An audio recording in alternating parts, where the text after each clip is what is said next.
Сөйтті дейді, неге Ықылас сүресін оқи бердің қайта-қайта дейді. Сонда жан сақап айтты, Аллахың елшісі дейді, мен бұл сүрені өте қатты жақсы көрем дейді. Бұл сүрені өте қатты жақсы көрем дегені не дегені? Мен Алланы пәк дегенде жақсы көрем деп жатыр. Көрдіңіз ба?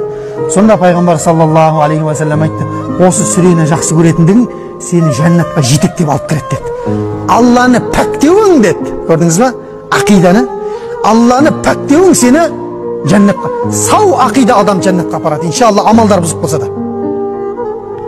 Амалдарың орттыра берсін. Қысқартатын жердің бәрін қысқартып, жіберетін жердің бәрін жібере бер. Бірақ сенім дұрыс болмаса, амалдар не болады? Зая кетіп қалуы ықтимал болады.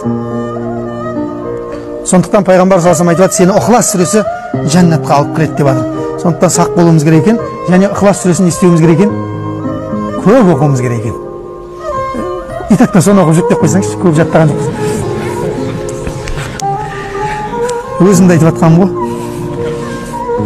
Сіздердің көбілеріңіз қари деп жатыр ғой енді, машалла.